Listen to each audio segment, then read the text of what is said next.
Module 3, chapitre 18, on va parler du split screen et de la façon dont on peut étalonner nos images quand on est rendu à notre process d'étalonnage individuel.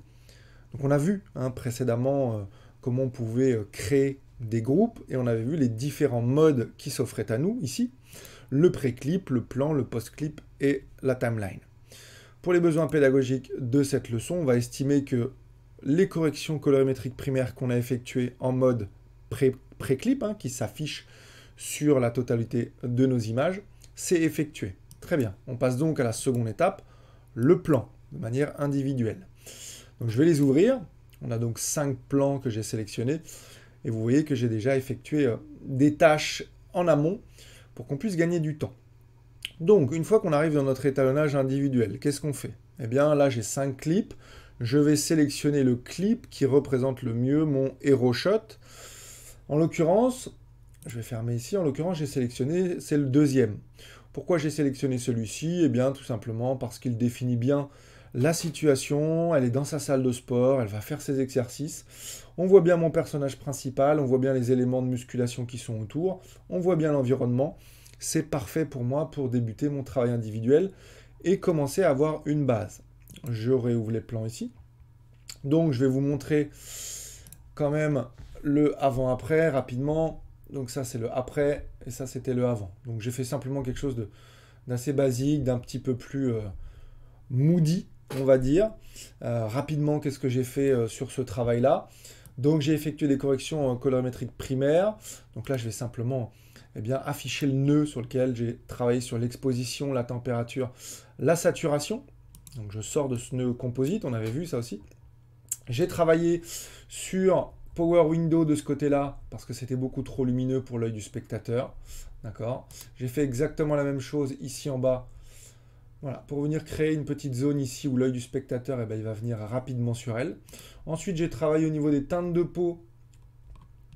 On le voit ici sur elle, pour donner un petit peu plus de clarté et un petit peu plus de saturation. J'ai travaillé ensuite sur, c'est un nœud, un outside node.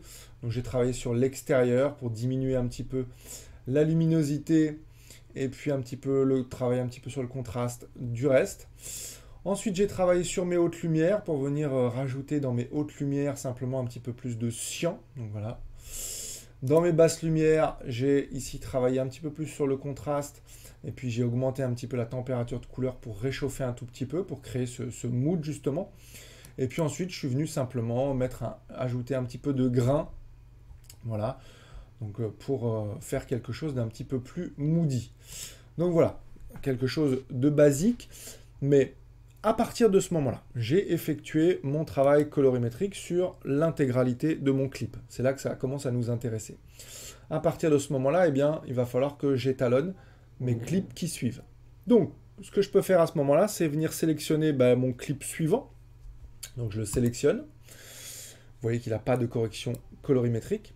Et puis, je vais afficher le split screen. Donc dans un premier temps, puisque le split screen nous permet de séparer notre écran en deux pour avoir justement une base, je vais sélectionner le clip sur lequel je veux avoir une base.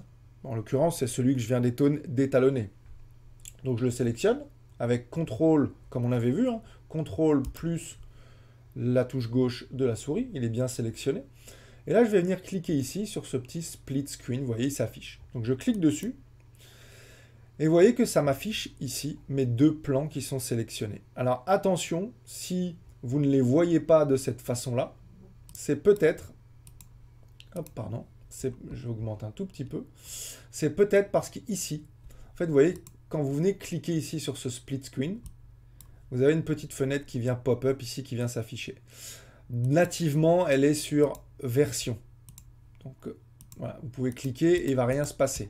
Donc il faut bien s'assurer ici d'avoir sélectionné les plans sélectionnés. Et une fois que c'est affiché, vous avez la possibilité de voir vos deux clips.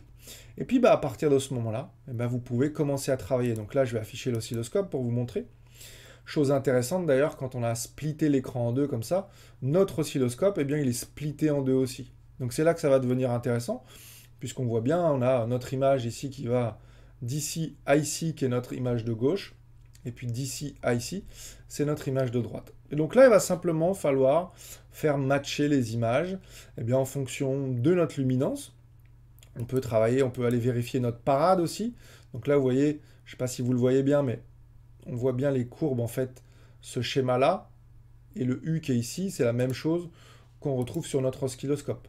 Ce schéma-là et le U qu'on retrouve ici. Donc pour notre parade, en tout cas, l'écran est bien splitté en deux aussi, et donc vous pouvez les faire matcher précisément. Ce qui n'est pas le cas pour le vectorscope. Le vectorscope n'affiche que le plan que vous avez sélectionné. Et donc si vous voulez comparer, malheureusement, vous êtes obligé de réouvrir, resélectionner l'autre pour voir un petit peu la différence qu'il y a dans les saturations de votre couleur.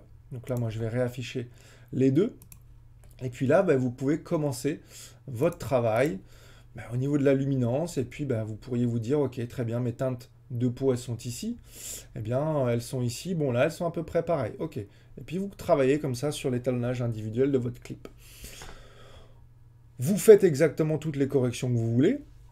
Mais vous pouvez également vous servir à ce stade-là, pour l'étalonnage individuel, de ce qu'on avait vu au niveau 1, c'est-à-dire vous servir des galeries photos pour venir appliquer un étalonnage précis.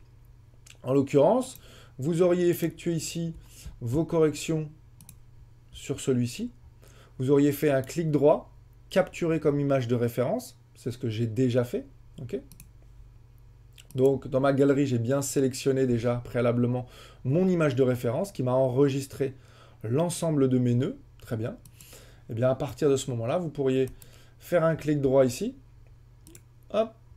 Venir faire un autre clic droit ici. Et puis, appliquer l'étalonnage. Donc, vous l'appliquez. Vous refermez. Et donc là, eh bien, vous voyez que l'étalonnage, il a été appliqué sur votre image. On est passé de ça à ça. Mais là, attention, parce que quand vous appliquez l'étalonnage, l'ensemble des nœuds qui ont été appliqués sur le premier s'appliquent sur le deuxième. Donc il y a des choses qui ne sont plus valables.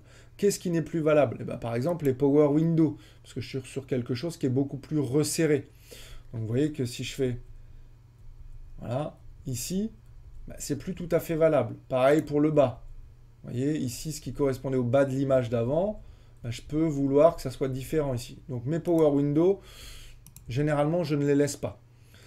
Je peux laisser ce qui concerne les teintes de peau et je peux laisser ce qui concerne l'outside node, c'est-à-dire que ça m'a pris la totalité de l'image. Au niveau des teintes, haute lumière, basse lumière, vous pouvez les laisser également. Le grain, vous pouvez le laisser et les couleurs primaires, vous pouvez le laisser. Tout ce qui affecte l'image d'une manière globale, vous pouvez le laisser. Tout ce qui est beaucoup plus précis, comme des power windows ou des choses où vous auriez effectué des éléments séparés, vous les enlevez. Donc voilà, vous en êtes là, vous avez votre deuxième qui est prêt. Vous pouvez réafficher à partir de ce moment-là. Hop, donc je prends le deuxième, je ferme ici. Voilà. Et vous pouvez réafficher à partir de ce moment-là pour voir s'il y a, malgré le fait que vous avez appliqué l'étalonnage en mode galerie photo, voir s'il n'y a pas des choses.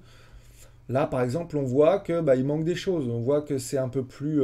la température de couleur ici est un peu plus chaude. Donc on va pouvoir rajouter un petit peu dans nos couleurs primaires un petit peu plus de chaleur. Ou en tout cas, dans nos basses lumières ici, on pourrait venir rajouter un petit peu plus de chaleur en faisant attention sur nos artefacts. Donc voilà comment vous pouvez travailler. Et puis ensuite, vous continuez l'ensemble de votre travail. Hop, vous allez sélectionner le troisième plan.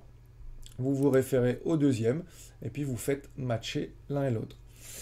Voilà, et puis vous continuez votre travail comme ça.